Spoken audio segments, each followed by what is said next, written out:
बिस्मिल्लाहिर्रहमानिर्रहीम। अस्सलामुअलैकुम dear 9th class के स्टूडेंट आज के लेक्चर में हम लोग एक्सरसाइज 3.1 करेंगे मैथमेटिक्स की। जो लास्ट लेक्चर था उसमें स्टूडेंट हमने एक्सरसाइज 3.1 का क्वेश्चन नंबर 5 तक कर लिया था, तो आज हम इस एक्सरसाइज के नेक्स्ट क्वेश्चन करेंगे। स्टूडेंट आपसे गुजारिश की जाती है कि मेरे चैनल को सब्सक्राइब करें, बेल आइकन को क्लिक करें, वीडियो को लाइक करें, शेयर करें, कमेंट्स करें। Thank you very much. तो आइए देखते हैं कि एक्सरसाइज 3.1 का क्वेश्चन नंबर 6 क्या है। एक्सरसाइज 3.1 में जो मेन टॉपिक है स्टूडेंट वो है वेन डायग्राम का। तो लास्ट लेक्चर्स में मैंने आप लोगों को ये समझा दिया था कि वेन डायग्राम क्या होती है और किसी भी सेट्स के लिए वेन डायग्राम को कैसे ड्रॉ किया जाता है। तो आइए देखते हैं कि क्वेश्चन नंबर 6 क्या है इस एक्सरसाइज का। तो मैंने आपके सामने जहां पर क्वेश्चन नंबर 6 लिखा हुआ है, verify x union bracket y intersection z is equal to x union y bracket close intersection bracket x union z using Venn diagram for the following sets. Set x equal to -1, -2, -3. Set y is equal to 0, 1, 2, 3. And set z is equal to 0, +-1, +-2, +-3. Student आपने इन sets के लिए जो given statement है इसको verify करना है। तो हमारे पास गिवन स्टेटमेंट क्या है? हमारे पास गिवन स्टेटमेंट है x union bracket y intersection z is equal to x union y intersection x union z है। इस स्टेटमेंट को student distributive law of union और इंटरसेक्शन भी कहते हैं, यानी हमने डिस्ट्रीब्यूटिव लॉ ऑफ यूनियन और इंटरसेक्शन का प्रूफ करना है। This statement is this property is called distributive law of union or intersection। तो हमने डिस्ट्रीब्यूटिव लॉ ऑफ यूनियन और इंटरसेक्शन को वेरीफाई करना है। वेरीफाई मींस के हमने लेफ्ट हैंड साइड को राइट हैंड साइड के इक्वल करना है। तो यहाँ पे याद रखें कि आपने वेन डायग्राम का यूज करते हुए इस प्रॉपर्टी को वेरीफाई करना है। तो सबसे पहले हम लोग इसकी लेफ्ट हैंड साइड के लिए वेन डायग्राम बनाएंगे और जो लेफ्ट हैंड साइड में स्टेटमेंट है उसको शेड करेंगे वेन डायग्राम के अंदर। जो एरिया आएगा लेफ्ट हैंड साइड का उसको शेड करेंगे। फिर राइट हैंड साइड की जो स्टेटमेंट है उसके एरिया को वेन डायग्राम के अंदर शेड करेंगे। फिर चेक करेंगे कि क्या दोनों वेन डायग्राम्स के अंदर जो सेम एरिया है वो शेडिड है या नहीं है। अगर सेम एरिया शेडिड हो तो फिर हम कहेंगे कि लेफ्ट हैंड साइड इक्वल है किसके? राइट हैंड साइड के। तो सबसे पहले स्टूडेंट आपने वेन डायग्राम कैसे बनानी है? तो सबसे पहले आपने यूनिवर्सल सेट के लिए एक रेक्टेंगल बनानी है। अगर यूनिवर्सल सेट गिवन है तो फिर तो ठीक है, लेकिन अगर नहीं गिवन है तो फिर भी यूनिवर्सल सेट, हर सेट का कोई ना कोई यूनिवर्सल सेट होता है। तो यूनिवर्सल सेट गिवन हो या ना हो तो आपने यूनिवर्सल सेट के लिए रेक्टेंगल लाजमी बनानी है। अब सेट x, सेट y और सेट z को सर्कल की फॉर्म में इस रेक्टेंगल के इनसाइड कंस्ट्रक्ट करना है। तो सेट x और सेट y को सबसे पहले हम देखते हैं। तो सेट x और सेट y में कोई भी एलिमेंट कॉमन नहीं है क्योंकि सेट x में -1, -2, -3 है। सेट y में 0, 1, 2, 3 है। तो इट मींस के इन दोनों सेट्स के अंदर कोई एलिमेंट कॉमन नहीं है। तो इट मींस के सेट x और सेट y जो है वो एक दूसरे के डिसजॉइंट सेट है। यानी डिसजॉइंट सेट वो सेट होते हैं जिनमें कोई एलिमेंट कॉमन नहीं होता है। तो हम यहाँ पर ये सेट x के लिए सेट सर्कल बना लेते हैं और ये सेट y का सर्कल बना लेते हैं और इन दोनों को कोई रीजन कॉमन नहीं रखते हैं क्योंकि इन दोनों में कोई एलिमेंट नहीं है। सेट x में -1, -2, -3 आएगा सेट y में 0 1 2 3 आ जाएंगे। तो this is the set x and set y। अब सेट z के लिए सर्कल बनाते हैं। तो सेट z को अगर मैं थोड़ा सा इसको और तरीके से लिखूं तो यहां पर देखें प्लस माइनस 1 है, प्लस माइनस 2 है, प्लस माइनस 3 है। तो इट मींस कि सेट x के अंदर पॉजिटिव एलिमेंट भी है 0 1 2 3 और नेगेटिव एलिमेंट भी है माइनस 1 माइनस 2 माइनस 3। तो इट मींस के अब आप अगर जरा गौर से देखें तो सेट x के सारे एलिमेंट सेट y के अंदर मौजूद है। यानी सेट x में माइनस 1 माइनस 2 माइनस 3 है, तो ये सेट y में आ रहे हैं माइनस 1, सेट z में आ रहे हैं sorry set minus 1 minus 2 minus 3। इसी तरीके से सेट y का भी हर एलिमेंट सेट z से बिलोंग करता है। तो इट मींस के सेट x और सेट y जो है वो दोनों सेट z के सबसेट है। तो इसका मतलब होगा कि सेट z के अंदर हम सेट x और सेट y का सर्कल बनाएंगे। तो आइए देखते हैं उसको कैसे बनाएं। तो हम ये सेट z का सर्कल बनाते हैं और इसके इनसाइड जो है वो set x and set y रखते हैं। ये जो बाहर वाला सर्कल होगा दैट इज फॉर z। अब z के अंदर सेट x भी आ रहा है, सेट y के एलिमेंट्स भी आ रहे हैं, यानी माइनस 1 माइनस 2 माइनस 3 ये नेगेटिव एलिमेंट होंगे सेट x z के, और 0 1 2 3 0 के अलावा 1 2 3 पॉजिटिव एलिमेंट होंगे किसके, सेट y के। तो इस तरीके से हम वेन डायग्राम को कंस्ट्रक्ट करेंगे। अब इसकी लेफ्ट हैंड साइड हम ले लेते हैं, यानी डिस्ट्रीब्यूटिव लॉ ऑफ यूनियन और इंटरसेक्शन की लेफ्ट हैंड साइड क्या है, x यूनियन ब्रैकेट में y इंटरसेक्शन z है। हम पहले x union y intersection z लेने से पहले हम y इंटरसेक्शन z में को हॉरिजॉन्टल लाइन के साथ रिप्रेजेंट करेंगे इसके रीजन को, यानी हॉरिजॉन्टल लाइन के साथ हम उस रीजन को रिप्रेजेंट करेंगे जिसमें y इंटरसेक्शन z आएगा। अब स्टूडेंट आपको पता है कि y इंटरसेक्शन z करेंगे तो y इंटरसेक्शन z में y और z का कॉमन रीजन आएगा, यानी y और z का कॉमन रीजन कौन सा है, कॉमन रीजन वो होगा जो सेट y में भी मौजूद होगा और सेट z में भी मौजूद होगा।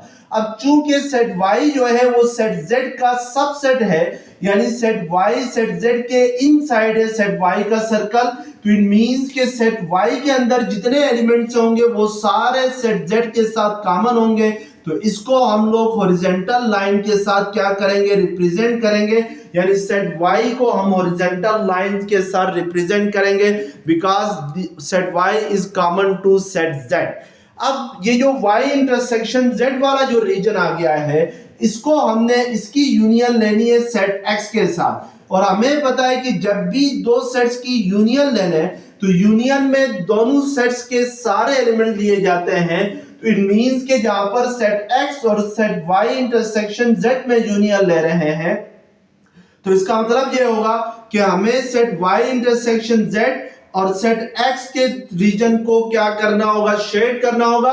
तो ये सेट x का रीजन है, इसको भी हमें शेड करना है, यानी x union y intersection z में जो रीजन आ रहा है उसको हमें कंप्लीटली क्या कर रहा हूं मैं, यहां पर इसको शेड कर रहा हूं, तो इसको शेड करना होगा। और सेट y इंटरसेक्शन z कौन सा आ रहा था, y के अंदर जितने एलिमेंट्स थे वो y इंटरसेक्शन z का रीजन था, तो y को हम क्या करेंगे, शेड करेंगे। अब यहां पर ये जो शेडेड रीजन है ये शो करेगा किसको, x union y intersection z को शो करेगा। तो इसको हम लेफ्ट हैंड साइड कहेंगे। अब हम इसकी राइट हैंड साइड लेते हैं, तो राइट हैंड साइड में भी सेम रीजन शेड होना चाहिए। तो उसके लिए पहले हम लोग वेन डायग्राम बनाएंगे। तो वेन डायग्राम कैसे कंस्ट्रक्ट करेंगे, सबसे पहले रेक्टेंगल बनाएंगे यूनिवर्सल सेट के लिए। अब इस रेक्टेंगल के inside set x set y और सेट z को सर्कल की फॉर्म में ड्रा करेंगे। तो सबसे पहले सेट z बनाएंगे क्योंकि सेट z के सबसेट है सेट x और y, लेकिन सेट x और सेट y चूंकि आपस में डिसजॉइंट सेट है तो इनको हम लोग सेट z के सर्कल के इनसाइड कंस्ट्रक्ट करेंगे लेकिन सेपरेट सर्कल की सूरत में। अब जरा लेफ्ट हैंड साइड देखते हैं। तो लेफ्ट हैंड साइड हमारे पास क्या है, लेफ्ट हैंड साइड हमारे पास है x union y intersection x union z है, यानी पहले सेट x और सेट y में यूनियन लेंगे और इसको लेट्स सपोज हम लोग हॉरिजॉन्टल लाइन के साथ रिप्रेजेंट करेंगे। इसमें जो रीजन आएगा इसमें तो x यूनियन y में सेट x का भी सारा रीजन आएगा और सेट y का भी सारा रीजन आएगा, क्योंकि x और y की यूनियन ले रहे हैं तो यूनियन में सारे एलिमेंट्स आते हैं। तो इट मींस के सेट x को भी हम लोग हॉरिजॉन्टल लाइन लगाएंगे और सेट y में भी हम हॉरिजॉन्टल लाइन ड्रॉ करेंगे। This horizontal line shows the region for x union y। अब हम स्टूडेंट जरा x यूनियन z के लिए हम लोग हॉरिजॉन्टल लाइन से इसको रिप्रेजेंट वर्टिकल लाइन से इसको रिप्रेजेंट करते हैं। तो x यूनियन z लेंगे तो सेट x के भी सारे एलिमेंट्स आएंगे और सेट y के भी सारे एलिमेंट्स आएंगे। तो इट मींस के सेट x को भी हमने क्या करना होगा, वर्टिकल लाइन लगानी होगी और सेट z को भी वर्टिकल लाइन लगानी होगी। तो ये बाहर वाला सर्कल सारा सेट z के लिए है, तो इसको भी हमने वर्टिकल लाइन से रिप्रेजेंट करना होगा। अब हमने क्या करना है कि इन दोनों की जो यूनियन आ गई है, यानी जो x यूनियन y आ गई है और x यूनियन z आ गई है, इन दोनों की इंटरसेक्शन लेनी है। और इंटरसेक्शन में हम क्या करते हैं कि जब भी दो सेट्स की इंटरसेक्शन लेते हैं तो इंटरसेक्शन के अंदर हम कॉमन रीजन लेते हैं। तो हम देखेंगे कि x यूनियन y और x यूनियन z में जो कॉमन रीजन है वो कौन सा है। तो कॉमन रीजन वो होगा जहां पर हॉरिजॉन्टल लाइन भी होंगी और जहां पर वर्टिकल लाइन भी होंगी। तो सेट x के अंदर हॉरिजॉन्टल लाइन भी है और वर्टिकल लाइन भी है, तो इसको हम क्या करेंगे, शेड करेंगे। ये इन दोनों की यूनियन में आएगा। और इसके अलावा सेट y के अंदर भी हॉरिजॉन्टल लाइन भी मौजूद है और वर्टिकल लाइन भी मौजूद है। तो सेट y को भी हम क्या करेंगे, शेड करेंगे। लेकिन सेट x और सेट y के अलावा जितना रीजन है सेट z के अंदर, उसमें जस्ट वर्टिकल लाइन आ रही है, तो वो कॉमन रीजन नहीं होगा। तो इट मींस कि ये जो शेडेड रीजन है ये आपके पास क्या होगा, x union y intersection x union z होगा। तो आपको नजर आ रहा है कि जो ये आपके पास राइट हैंड साइड थी और ये आपके पास क्या थी, लेफ्ट हैंड साइड थी। तो राइट हैंड साइड और लेफ्ट हैंड साइड में सेम रीजन क्या हो रहा है, शेड हो रहा है। तो इट मींस कि हम कह सकते हैं कि left hand side is equal to है किसके, राइट हैंड साइड के। तो इस तरीके से आपने वेन डायग्राम का यूज करते हुए लेफ्ट हैंड साइड को राइट हैंड साइड के इक्वल प्रूफ करना होता है। तो this is the verification of given statement, यानी given property which is called distributive law of union over intersection. अब क्वेश्चन नंबर 7 मैंने आपके सामने यहां पे लिखा हुआ है। तो क्वेश्चन नंबर 7 है, verify x intersection bracket y इन union z is equal to x intersection y union x intersection z। तो आपने स्टूडेंट यहां पे भी लेफ्ट हैंड साइड को राइट हैंड साइड के इक्वल प्रूफ करना है। नीचे आपके पास सेट x गिवन है। सेट x क्या है, set of first 3 vowels. Set y क्या है, set of letter of the word energy. और सेट z इक्वल है set of the letter of the word algebra. Student सबसे पहले ये जो गिवन प्रॉपर्टी है ये आपने पहचानी है कि ये कौन सी प्रॉपर्टी है। ये प्रॉपर्टी आपके पास है डिस्ट्रीब्यूटिव प्रॉपर्टी ऑफ या distributive law of intersection over union है। यानी पिछली प्रॉपर्टी यूनियन आवर इंटरसेक्शन थी, अब ये प्रॉपर्टी जो है वो distributive law of intersection over union है। अब सबसे पहले आपने इन सेट्स को टेबुलर फॉर्म में लिखना है। तो हमारे पास सेट x है, सेट ऑफ फर्स्ट 3 वॉवल्स है। तो फर्स्ट 3 वॉवल्स कौन से होते हैं, वैसे इंग्लिश अल्फाबेट्स के अंदर वॉवल्स है ए ई आई ओ यू है। ये आपके पास सेट ऑफ वॉवल्स है। तो सेट ऑफ वॉवल्स में आपने पहले 3 वॉवल्स लेने हैं। तो पहले तीन वावल्स कौन से हैं, ए ई आई है, तो इट मींस कि इसकी जो टेबुलर फॉर्म होगी वो ए ई आई होगी। इसी तरीके से सेट वाई क्या है, set of letters of the word energy, यानी जो एनर्जी के अंदर लेटर्स हैं, जो वर्ड एनर्जी है इसमें जो लेटर है इनका सेट्स। तो इसमें कौन कौन से लेटर आ रहे हैं, ई आ रहा है, एन आ रहा है, फिर स्टूडेंट ये ई हम पहले लिख चुके हैं, तो याद रखें सेट्स के अंदर एक अल्फाबेट्स को दो बार नहीं लिखा जाता है, यानी सेट्स में रिपीटिशन अलाउ नहीं है। तो ई पहले लिख चुके हैं तो दोबारा नहीं लिखेंगे, इसके बाद आर लिखेंगे, इसके बाद जी लिखेंगे, इसके बाद वाई आ जाएगा। इसी तरीके से सेट जेड है, set of the letter of the word algebra. तो अलजेब्रा में जो लेटर है वो ए है, एल है, जी है, ई है, बी है, आर है, और ए हम पहले यहां पे लिख चुके हैं तो इसको रिपीट नहीं करेंगे। तो that is the tabular form of the given sets x y z. अब हम इन गिवन सेट्स के लिए जो गिवन प्रॉपर्टी है इसका प्रूफ करेंगे। तो इसके लिए सबसे पहले लेफ्ट हैंड साइड लेते हैं और फिर वेन डायग्राम के जरिए लेफ्ट हैंड साइड के लिए जो रीजन होता है उसको शेड करते हैं। तो लेफ्ट हैंड साइड हमारे पास है x intersection bracket y union z है। तो इसके लिए पहले मैं जरा वेन डायग्राम कंस्ट्रक्ट करूंगा। तो वेन डायग्राम कैसे कंस्ट्रक्ट होगी, पहले हम देखेंगे कि इन तीनों सेट्स में क्या रिलेशन है, सेट एक्स और सेट वाई में क्या कोई एलिमेंट कॉमन है। तो ई कॉमन आ रहा है आपके पास सेट एक्स और सेट वाई में, और इसी तरीके से सेट एक्स सेट वाई का रिलेशन सेट जेड के साथ क्या है। तो देखें सेट एक्स में जो कॉमन ए है वो सेट जेड में भी आ रहा है, इसके अलावा ई भी आ रहा है और आई नहीं आ रहा है, और इसके अलावा सेट जेड का जी जो है, सेट वाई का जी जो है वो सेट जेड में आ रहा है, आर आ रहा है। तो इट मींस कि दीज एलिमेंट्स आर कॉमन। तो इसका मतलब ये हुआ कि ये तीनों सेट्स जो हैं वो एक दूसरे के क्या हैं, ओवरलैपिंग सेट्स हैं। तो हम ओवरलैपिंग सेट्स के लिए जो वेन डायग्राम बनाते हैं उस तरीके से बनाएंगे। सबसे पहले सेट एक्स लिखेंगे, ये सेट एक्स का सर्कल होगा।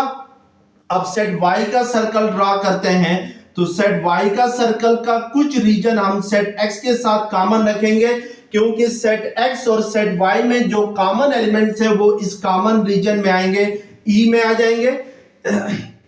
इसके अलावा आपके पास है सेट जेड का जो सर्कल होगा, वो सेट जेड जो है वो ओवरलैपिंग सेट है, सेट एक्स के साथ भी सेट वाई के साथ भी। तो हम क्या करेंगे कि सेट जेड के लिए एक सर्कल बनाएंगे जिसका कुछ रीजन कॉमन होगा सेट एक्स के साथ और कुछ रीजन कॉमन होगा किसके साथ, सेट वाई के साथ। Let's suppose this is the circle for set Z. अब सेट जेड और सेट एक्स में क्या कॉमन है, सेट जेड और सेट एक्स में कॉमन है आपके पास ए कॉमन है। तो ये ए जो है वो सेट एक्स और सेट जेड के कॉमन रीजन में आएगा। इसके अलावा इन दोनों में कॉमन है ई कॉमन है, तो ई भी सेट एक्स, ई जो है वो सेट एक्स और set x set y set z तीनों के कॉमन एलिमेंट्स है। तो तीनों का कॉमन रीजन में सेट ई आएगा, एलिमेंट ई आएगा।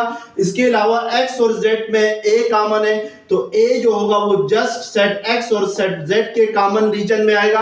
अब हम जरा चेक करेंगे कि सेट वाई और सेट जेड में क्या कॉमन है। तो सेट वाई और सेट जेड में ई कॉमन है, पहली बात है। तो ई हम पहले ऑलरेडी लिख चुके हैं, क्योंकि ई जो है वो तीनों सेट्स का कॉमन एलिमेंट्स है, तो इसलिए हम तीनों सेट्स के कॉमन रीजन में ई को लिखेंगे। और इसके अलावा जो कॉमन है वो आपके पास है जी कॉमन है। तो जी जो है वो जस्ट सेट वाई और सेट जेड के कॉमन रीजन में आ रहा है, तो इसको यहाँ पे लिखा जाएगा। और इसके अलावा जो कॉमन है ई और जी के अलावा वो आर कॉमन है, यानी आर भी सेट वाई में आ रहा है, सेट जेड में आ रहा है, तो इसको भी सेट वाई और सेट जेड के कॉमन रीजन में इसको राइट करेंगे। और इसके अलावा जो कॉमन एलिमेंट्स हैं between set y and set z कोई नहीं है। तो अब जो नॉन कॉमन एलिमेंट्स है सेट एक्स के, सेट वाई और सेट जेड के साथ, वो क्या है, आपके पास आई है तो वो यहां पर आएगा। सेट वाई के जो नॉन कॉमन एलिमेंट्स है to set x and set z, that are n और वाई है, तो वो यहां पर आ जाएंगे।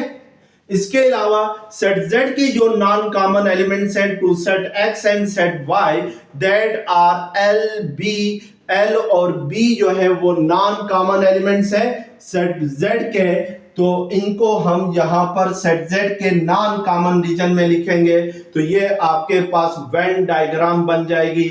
अब हमने इस वेन डायग्राम में x intersection y union z के लिए जो रीजन आएगा उसको शेड करना है, यानी इसको शेडिड फॉर्म में हमने रिप्रेजेंट करना है। लेकिन पहले हम चेक करेंगे कि y यूनियन z का कौन सा रीजन आएगा, इसको हम हॉरिजॉन्टल लाइन के साथ रिप्रेजेंट करेंगे।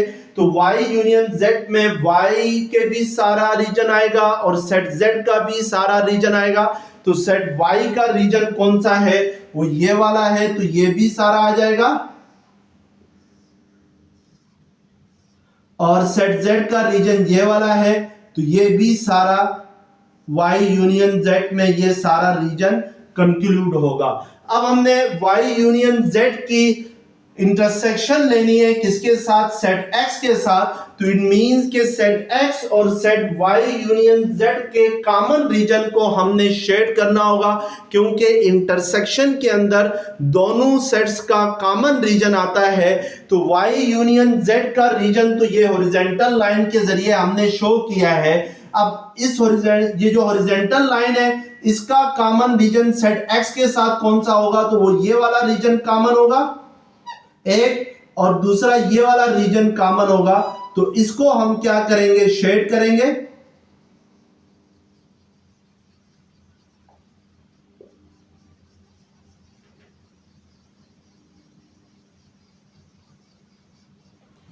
तो ये जो शेडेड रीजन है ये शो करेगा x intersection bracket y union z को। तो this is the left hand side of the given question. अब हम जरा राइट हैंड साइड चेक करेंगे, क्या राइट हैंड साइड में भी सेम रीजन शेड होता है या नहीं होता है। तो इसके लिए सबसे पहले हमने वेन डायग्राम बनानी है। तो ये सेट x का सर्कल हो गया, ये सेट y का सर्कल हो गया और ये सेट z का सर्कल हो गया। अब स्टूडेंट हमने left hand side right hand side देखनी है। राइट हैंड साइड हमारे पास क्या है, x intersection y union x intersection z है।